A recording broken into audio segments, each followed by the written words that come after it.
Bueno, hablamos hace poco rato de lo que ha significado Omicron en los Estados Unidos, cancelación de vuelos, lo que está pasando en Europa y además acá en nuestro país también con temas que tienen que ver con el COVID y la cuarta dosis contra el COVID-19 que, lo comentábamos ayer, ya tiene fecha de administración a partir del 15 de febrero del próximo año, de acuerdo a lo que dijo el Ministerio de Salud del propio ministro Enrique París. ¿Quiénes serán los primeros grupos en recibirla? ¿Nos acostumbraremos a tener 2 dosis por año? Son algunas de las preguntas que queremos abrir, ponerlas sobre la mesa y conversarlo con Susan Bueno. Ella es investigadora del Instituto Milenio de Inmunología e Inmunoterapia y directora científica del estudio de Sinovac, académica también de la Universidad Católica. La saludamos de inmediato. Doctora Bueno, ¿cómo le va? Muy buenos días. Muchas gracias por atender la llamada a Radio Duna.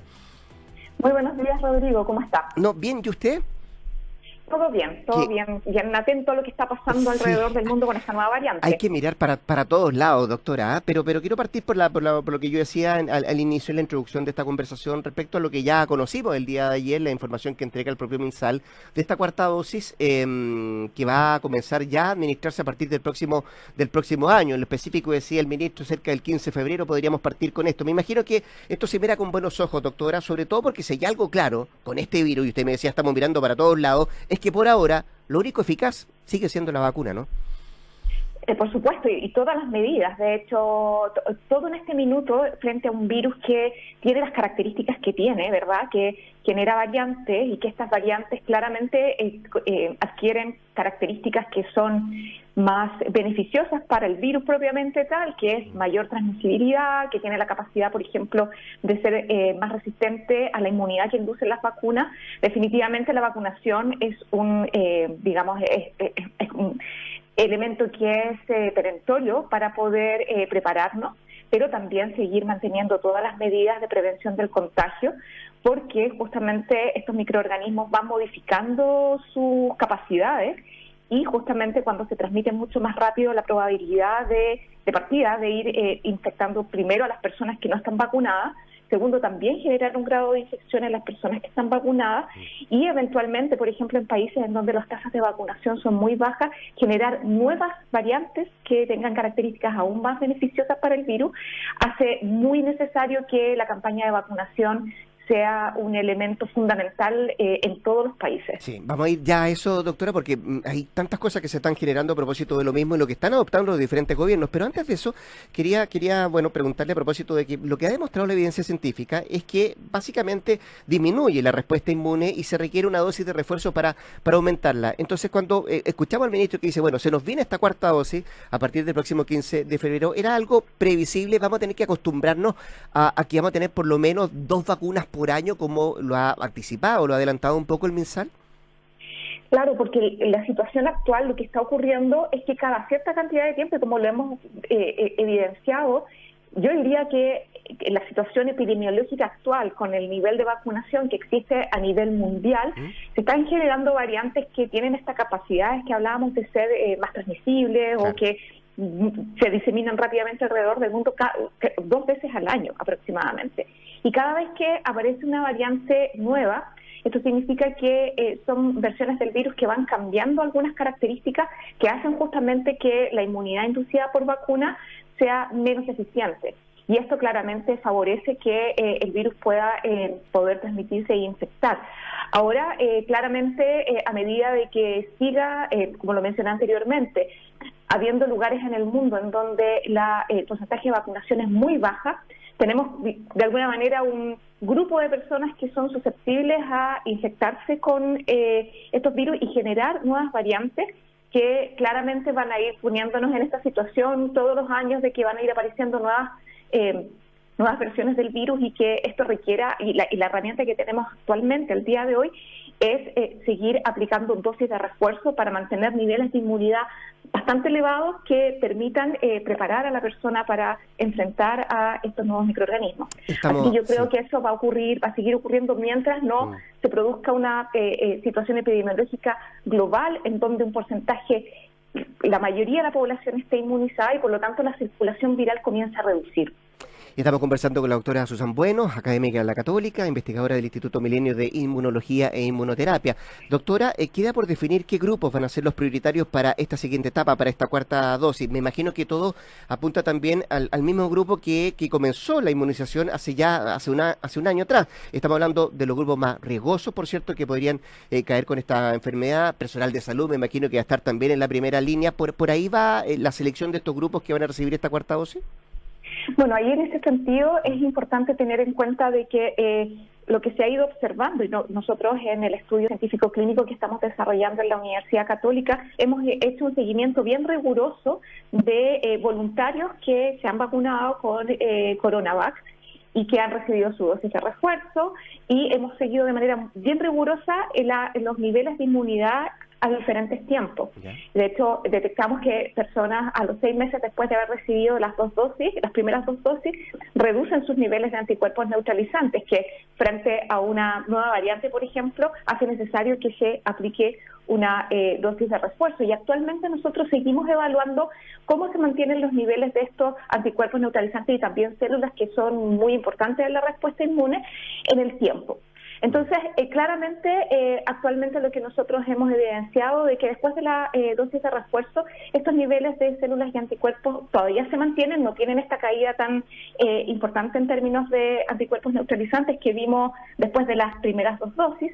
Sin embargo, es importante tener en cuenta que a medida que pasa el tiempo, los niveles naturalmente, de anticuerpos y células a nivel circulatorio se van reduciendo, y por lo tanto hay que tomar en cuenta aquellas personas que se vacunaron primero. Y como usted muy bien dice, en nuestro país los primeros que comenzaron a vacunarse fue el personal de salud, ¿verdad? Y posteriormente se abrió la vacunación masiva desde las personas más adultas hacia las edades más bajas, y por lo tanto siempre hay que tener en consideración aquellos que llevan más tiempo desde que se aplicaron ya sea sus 2 dosis o la dosis de refuerzo. Sin embargo, uno esperaría, y esto yo creo que es un llamado muy importante que tenemos que hacer toda la comunidad científica, médica, la comunicación, ustedes los profesionales de la comunicación que son tan importantes, es que es súper fundamental aplicarse la dosis de refuerzo. Es cierto. Entonces esperaríamos que efectivamente las personas que tuviesen prioridad para una cuarta dosis sean aquellas que aplicaron su dosis de refuerzo más temprano que otras, sí, para poder protegerlos. Es súper importante, y el tiempo que transcurre también entre la aplicación de la dosis de refuerzo. Usted me decía estos 6 meses que pasan. Y a propósito de lo mismo, doctora, quiero pedirle su opinión. Hoy día el diario La Tercera trae los estudios que se hicieron en la Universidad de Hong Kong respecto a la variante Omicron, donde se establece que el esquema base de Pfizer, por ejemplo, o Sinovac es inadecuado, dice, y se hace imperativo el refuerzo. ¿Qué le merece estos estudios de esa universidad? Sí, por supuesto, yo leí por supuesto la nota y también el artículo científico que publicó esa información, sí. Y primero que todo considero que el término inadecuado, yo creo que es inadecuado para aplicarlo en este sentido. Está bien rotulado, dice usted.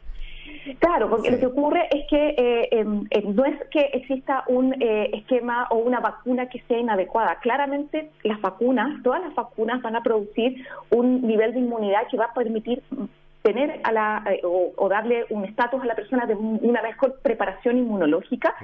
Y lo que ocurre es que las personas que realmente están más desprotegidas, y lo que se ha demostrado con todas las variantes que han ido apareciendo, incluso la variante Omicron, es que los más susceptibles son aquellos que no están vacunados.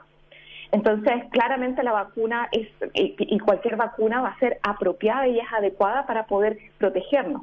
Ahora, este estudio evaluó justamente un componente de la respuesta inmune, que son los anticuerpos neutralizantes, que son, por supuesto, importantes para prevenir que el virus entre y infecte las células. Y se evaluaron las vacunas de Pfizer, la Coronavac, y han aparecido también otros estudios recientemente que han evaluado también la inmunidad que induce otra vacuna de RNA mensajero, que es Moderna. Y todas estas vacunas tienen la misma característica que habíamos visto con las otras variantes, que cuando aparece una nueva variante, los anticuerpos neutralizantes que inducen estas vacunas van a presentar una menor eficiencia para poder neutralizar este virus. Y cuando se evalúa qué pasa con las dosis de refuerzo, claramente se ve que hay una mejor capacidad de lo que se observa solamente con las 2 dosis.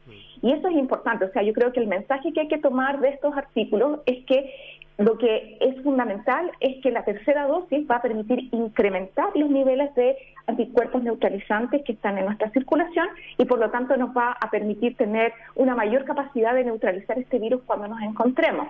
Pero yo quiero mencionar algo que también es súper importante y que creo que se le da poca relevancia, que la inmunidad no solamente son los anticuerpos neutralizantes, sino que son las células que se denominan linfocitos T, que estas células son las que van a reconocer a las células que se infectaron y las van a eliminar, y también son los que promueven lo que se denomina la memoria inmunológica, que recordemos al virus después cuando nos encontramos con él.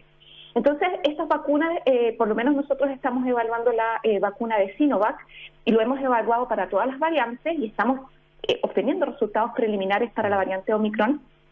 La respuesta inmune celular baja muy poco frente a las variantes, porque lo que ocurre es que la respuesta inmune celular no solamente reconoce la proteína espiga o spike, que es la que utiliza el virus para infectar, sino que a múltiples elementos del virus. No solamente permite reconocer la proteína que le permite al virus infectar, sino que todos los elementos virales. Y la vacuna de Sinovac tiene la característica de ser una vacuna que contiene no solamente la proteína spike, sino que al virus completo. Entonces, cuando nos vacunamos con Sinovac, tenemos la capacidad de generar células, linfocitos T, que reconocen múltiples elementos del virus. Y por eso vemos que la respuesta inmune celular frente a las variantes no se afecta demasiado, y esto obviamente nos protege frente a una infección severa, porque nuestro sistema está adaptado para reconocer las células que se infectaron, pero sí, justamente como bajan los anticuerpos neutralizantes, podríamos tener una mayor probabilidad de infectarnos. Perfecto. Con la dosis de refuerzo se elevan todos estos elementos de la respuesta inmune y nos permite estar mejor preparados. Sí. Doctora Susan, sí. Bueno, cuando comenzamos a convivir con esta pandemia, desde esta parte del mundo mirábamos lo que pasaba en Europa, donde comenzaron los primeros casos, qué sé yo, y mirábamos con algún momento con estupor lo que se estaba generando en esa parte del planeta, en esa parte del mundo, pero particularmente también nos sirvió como un espejo de decir, bueno, qué lecciones se podrían sacar de cómo estaba haciendo Europa, cómo estaba enfrentando los gobiernos europeos el COVID-19. Hoy por hoy, y a propósito de lo mismo, Omicron está generando bastante situación problemática para los gobiernos en Europa en lo particular. Lo que pasa en Europa con esta variante, ¿puede ser un espejo de lo que pueda ocurrir en nuestro país en los próximos meses? Bueno, primero que todo tenemos que ser siempre, frente a la aparición de un microorganismo como estas nuevas variantes, y viendo lo que está pasando justamente también en Europa, como usted bien dice, tener niveles de precaución muy importantes. Y yo creo que tuvimos esta situación, sobre todo el año 2020 y este año, sobre todo cuando se emergió y se distribuyó la variante Delta, que lo que está pasando en Europa es eventualmente, o en Estados Unidos eventualmente, lo que pasa en Chile, porque estamos todos en la misma condición. De hecho, recordemos que el 2020 estábamos todos sin vacuna actualmente. De hecho, y hoy de hecho se cumple un año desde que se vacunó la primera persona en Chile. Así es. O sea, y el plan completo comenzó el 3 de febrero, si no me equivoco, de este año. Correcto. Sí. Entonces, igual no ha pasado tanto tiempo, pero hoy en día, y en ese minuto en el año 2020, estábamos todos en una situación epidemiológica bastante equivalente. Sí. Hoy en día tenemos una situación distinta, estamos con niveles de vacunación y de diferentes vacunas que se han aprobado alrededor del mundo, que obviamente afectan de alguna manera la ecuación o la situación que nosotros pudiésemos estar presentando. Actualmente tenemos dos ventajas en nuestro país que son muy importantes si nos comparamos con lo que está pasando o la situación que ocurre en los países del norte. Primero, el nivel de vacunación y la adhesión de vacunación de nuestro país es muy positivo. Tenemos un porcentaje de la población vacunado que está a niveles bastante altos, y además ya tenemos avanzado bastante la vacunación de los niños, que es una población también susceptible a infectarse, transmitir, enfermarse gravemente. Entonces, mientras mayor población tengamos vacunada en nuestro país, menor probabilidad de que estos virus se transmitan comunitariamente.